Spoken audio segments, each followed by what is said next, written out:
When I think about the type of media I enjoy, it almost feels hard to describe. It's complicated, you know? There are so many things I like, but I like them for so many different reasons. I like Arcane because of its wonderful writing and beautiful animation, Jujutsu Kaisen because of its power system and characters, Halo because they put their Matrix even in early. But there is one type of media I love to death. The projects where things are kind of dumb and it just makes the experience 10 times better. And I can't think of a better example than Blue Lock, a shonen soccer manga. Yeah, I'm calling it soccer because I'm American. Blue Lock is written by Muneyuki Kaneshiro and illustrated by Yusuke Nomura. I'm very sorry if I mispronounced your names. And it's a little popular. Now I should preface that just because I call something dumb doesn't mean I'm saying it's bad. Far from it. I love stupid, awesome shit. It just makes my brain happy. And this new series I'm doing is just an excuse to talk about my favorite examples. With that being said, let's talk about Blue Lock and why it's dumb in the best way possible. So if you've never watched or read the series before, this is your spoiler warning. I think the best way to introduce you to the insanity is how we all experienced it. The beginning. The first episode kicks off, pun intended, now laugh, in the middle of a game. Our main character is Isagi Yoichi. There's only one thing on his mind: nationals. As he stands in front of the opposing goalie, he tells himself, "I'm gonna score." But then his coach yells out, he passes the ball to his open teammates. He shoots and misses like an idiot. They lose, they cry, it's Jover. When Isagi gets home, he receives a letter from the Japanese Football Union? Huh? He's been selected for the Blue Lock Project. The Blue Lock Project is run by the JFU to create the world's best striker. A striker, or a forward or attacker, is one of the soccer positions that usually scores the most goals. The project is led by this man, Igo Jinpachi, a very normal man with a simple plan to create the world's best striker. You know how most sports anime usually have strong themes of teamwork and camaraderie? We'll throw that shit in the trash. The Japanese national team excels at teamwork, but they've never won a World Cup before. And that's because they don't focus enough on their individual skills. This program will force all 300 participants to develop rapidly, to embrace their egos and become monsters on the field, to scrape and crawl to the top to become the world's best striker, and then tear a World Cup victory away from every other country. Also, the main characters are all high schoolers, because of course they are. We just watched a completely sane man schizo rant about how to become the best soccer player in the world. The thing is, I don't think what he's saying is entirely crazy. Like, you can see some of the logic. Despite what the first episode initially led me to believe, Igo isn't saying to abandon teamwork. Soccer is an 11v11 sport. You have to coordinate with others or you lose. What he's talking about is essentially a formula. Let's say each team member's overall skill is a number, and the better a player is, the higher their number is. Add all those numbers up, and that is the strength of the team. This program is meant to focus on everyone raising their own number. And what drives everyone to raise their own number? What pushes them to score more goals? Their ego. Now, would this work in becoming the best soccer player in the world? No idea. I wish Mr. Beast asked Ronaldo what he thought about Blue Lock. Now, this is not the dumb part. It's the cool part, because it leads to some of the best moments in the show. No, the dumb part is everything else. If you've never seen Ted Lasso before, there's a character named Danny Rojas, and his catchphrase is, "Football is life." Football is life! As you can see, Danny is an optimistic ray of sunshine. He just really loves soccer. But Blue Lock gives this line a whole new meaning. Everyone in Blue Lock treats a soccer match like life and death. Like, look at how Isagi reacts to losing that first game. Jesus Christ! I swear if you told these kids they would be shot dead for losing a game, they probably wouldn't care. They'd probably prefer it, honestly. Then they wouldn't have to live in a world where they can't represent Japan. Wait, what? Yeah, there are some heavy stakes in this series. If you've ever seen a high school sports anime, you know that the characters take it seriously. Like, they cry if they lose. However, part of me is always like, it's only high school, so it's not that deep. In Blue Lock, it is that deep. I don't know how this is allowed, but if you get kicked out of Blue Lock, you will never be able to play for Japan's national team. That's pretty extreme, don't you think? Professional athletes will get suspended or blacklisted for committing crimes or absolute bullshit. But getting kicked out of a training camp? Especially one so controversial in universe? Yeah, let's talk about that. Every player in Blue Lock is ranked from 1 to 300. Every day is filled with intense training regimens, and there is still the fear of getting kicked out. This is such a high stakes environment, and I'm not going to lie, I love this. It's so intense it just becomes kind of goofy. But that's part of the charm, you know? I love how everything is related to soccer one way or another. For example, you can buy higher quality food with goals you score. Goals are currency and status here, and that's amazing. Also, what is the budget for this program? Gourmet food, automatic doors, large monitors, holograms everywhere, holograms in his hand, holographic goalies that can physically touch things. What the fuck? Maybe it's because they saved so much from not building windows.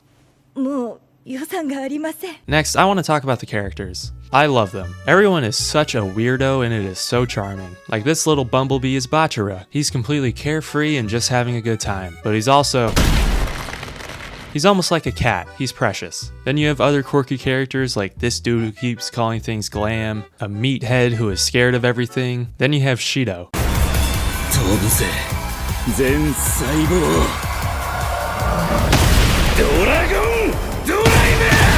An absolute freak. But by far, my favorite character is easily the main man, Isagi Yoichi. I love Isagi. He's the perfect protagonist for a series like this. What Ego said in the beginning about scraping and clawing to the top, leaving behind 299 corpses, we, the audience, knew it was this guy, because he starts at 299. Isagi is a good soccer player. However, among the players at Blue Lock, he is nothing but average, or so we thought. Throughout the series, Isagi has continuous rapid growth. But what I love about it is that, well, at least how it's presented here, is it never feels like bullshit. Well, most of the time. It becomes clear early on that his specialty is reading the field. He has a really good sense for predicting what will happen, but one time it acts more like his soccer spidey sense. In one game, he is able to sense another character he can pass to without even looking in the direction. Like he had no idea this person was running down the wing. No one did. And that's hilarious. You know, if soccer didn't work out, he'd probably be a really good poker player. Aside from that, his growth as a player more comes from picking up on little things, like learning to watch his opponent's eyes, and learning how to break ankles. And with that, I want to highlight my favorite example of this in the whole series. This is Baro. Baro is a complete ass. His ego is already very inflated, he never passes to anyone, he looks down on everyone and calls them donkeys, but damn, he scores a lot of goals. Early on, he is presented as this insurmountable wall, a player Isagi could never dream of being better than. But here's the thing, Baro's mindset can only get him so far. Later on in the series, Isagi has to play with him in a 3-on-3, and the other team is constantly shutting out Baro. He's completely useless. So Isagi tries to get him to cooperate, but Baro pretty much tells him to kill himself. You should kill yourself now! So, what does Isagi do? No, not kill himself. He learns to use Baro as a pawn. I beg your pardon? Using his vision of the field, he's able to manipulate the other players and Baro to get the ball to himself. He shoots and he scores. And then he does my favorite thing in the whole series. それとバロー、お前は今まで通りプレイしろ。足手まといになんなよ。は？俺たちの邪魔すんなっつってんだよ。下手くそ。George R.R. Martin wishes his writing was this good. I can't even begin to describe how pumped I was at this moment. Fun fact, in one translation of the manga, he calls Baro the R-word.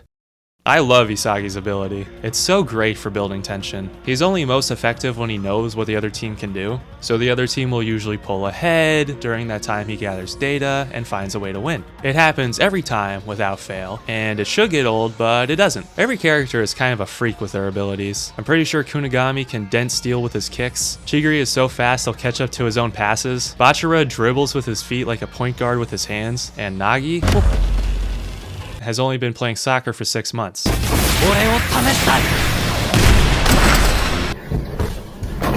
I want to talk about visual metaphors for a bit. Visual metaphors are a staple of sports anime. They are great at getting the point across. For example, in Kuroko's basketball, you have the team with the best defense in the country. They are nicknamed the Shield of Aegis, named after Zeus's shield in Greek mythology. Or in Haikyuu, how two rival schools which are portrayed as crows and cats, so when they compete in a match, it's called the Battle for the Garbage Dump.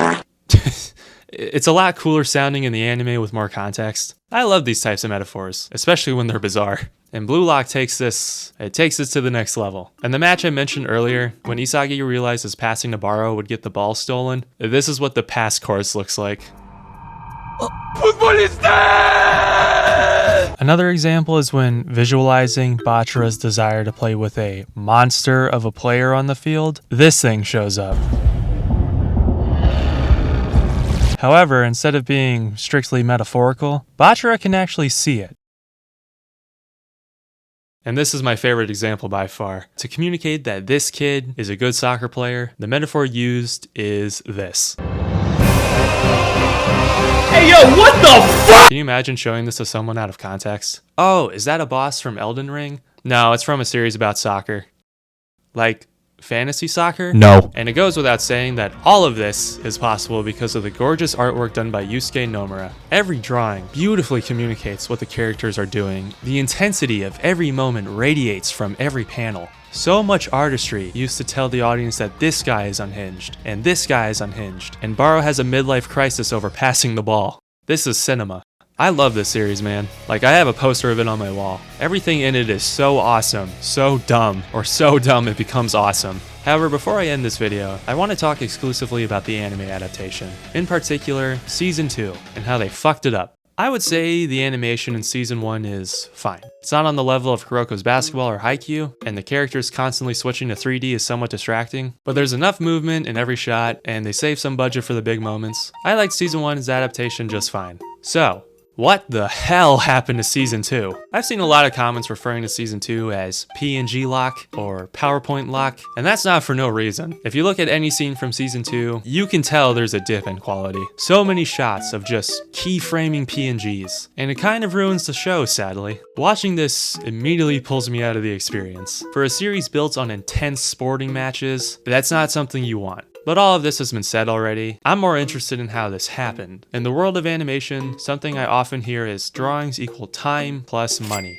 If you want a good, fluid animation, be patient and pay up. An animator who worked on Blue Lock Season 2 named Martin Kings, who was a phenomenal artist and animator, he made a statement on his TikTok. I'll link the TikTok and the Reddit post translating it down below. Essentially, Martin claims he and the other animators did not have enough time to put out high quality work. It should be noted Martin only worked on episode 2 of Season 2, but after watching the rest of the season, I'm gonna guess this was a problem for the whole production. Even if there is tidbits of good animation, most of the time there is not. And that's disappointing because the U20 match, the main event of Season 2, is probably the most important arc in the series. I would have been fine waiting longer for it to come out. It would have been better than this. I'm aware this is more of a problem with the entire industry. If you didn't know, anime animators are often underpaid and overworked, and I fucking hate that. But back on topic, I am huffing a lot of copium while watching Season 2, and please don't screw up the Neo Egoist League.